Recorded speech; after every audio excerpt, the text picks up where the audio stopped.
ngoma na watu wa mundo hanzi zote kwa kada sita stand ile wakati mtu wako hapa dongo hili unagalia chini dongo hili ndio kama ngumu ni dongo hili ndio mtu ambaye mtano hapo asi hiyo za rezo kwenda dongo kufika wale watu mtu wangu pino ndite una sababu kwangu kumtaole sababu kaka hore ambaye sababu kwake ndio sababu kwa mtu anza iwe nyasika unotogara utuze kwechini endagageze mugana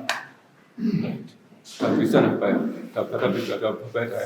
uzakuya sababu kwangu niko kaya masogolea shagati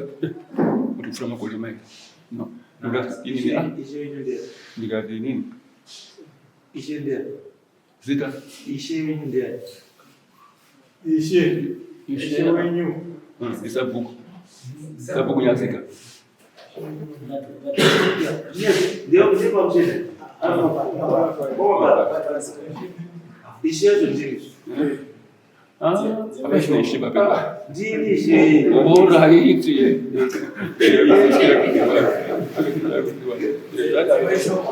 ndio pata kwake sababu wewe fosho kwa ini mwangu kwa hiyo nyasika ndio kabisa wewe mkano wewe wangu ndio kasosho kwa ndio ora chai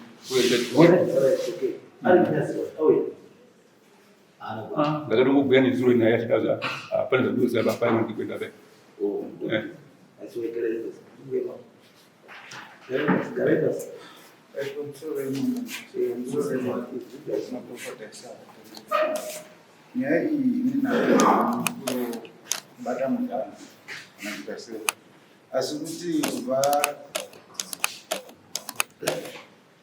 Asubuti kubva zvandakanga kugara ipapo muganhu waivaingori ndopa yanga iri kusvika mai angu afe 2000 handina chandakachinga kusiya kwekuti chandiri kuona ndechekuti inini kune mareserve kwangu kuplot kwemita zvirape mimbiro zvirape saka pavakambouya nasabhukunyazi ndakati sabhuku imini ndi unoziva vanhu venyu nemuganhu wenyu chinongedzai pane muganhu wenyu chinongedzai pane muganhu wenyu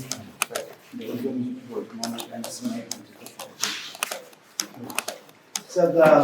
chinongedzai pane muganhu wenyu sabhuku ndobvata ini muganhu wangu uri apa handiti sadhiri kuruzevhei then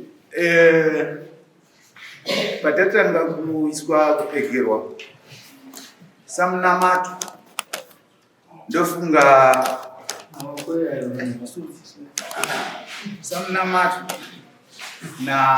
sakamupira na ndichatondichidanisa mutimama tatakangoganurana daizvo sinzi kwakuruzevha wakanzi taise suburukai baba samunamato wakabva mukuda bva waenda makore iwayo vaenda hatinombovaona zvekuti pamba pavaigara pachipakangoita zvakaita makabva umwe pachidziro zvakaita pavo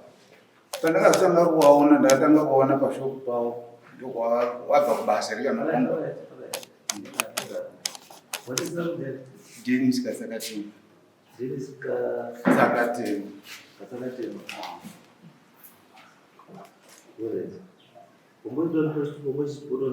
ndandichiti mone zita rakanyorwa kuno randakamangarirwa narasiramu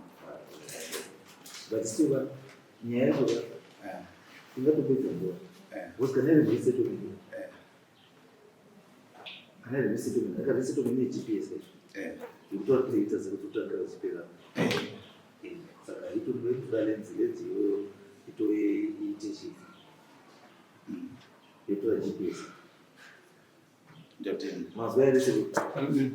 ichi sambai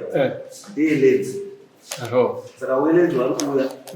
utariswa kuti 3 hectares zvinotambira panoziperera papa then uyu kana akabuda wobva ataurirwa wodzoswa mukati wozi hazviitiva kuti muti munda ndewenyimiri uri kucommunal asi uri futi muresettlement hazviitiva saka akuona lenzi wanouya kodi kutarisa izvizvi wobva watora GPS yacho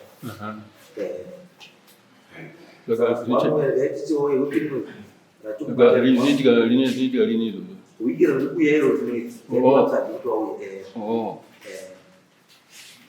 Today.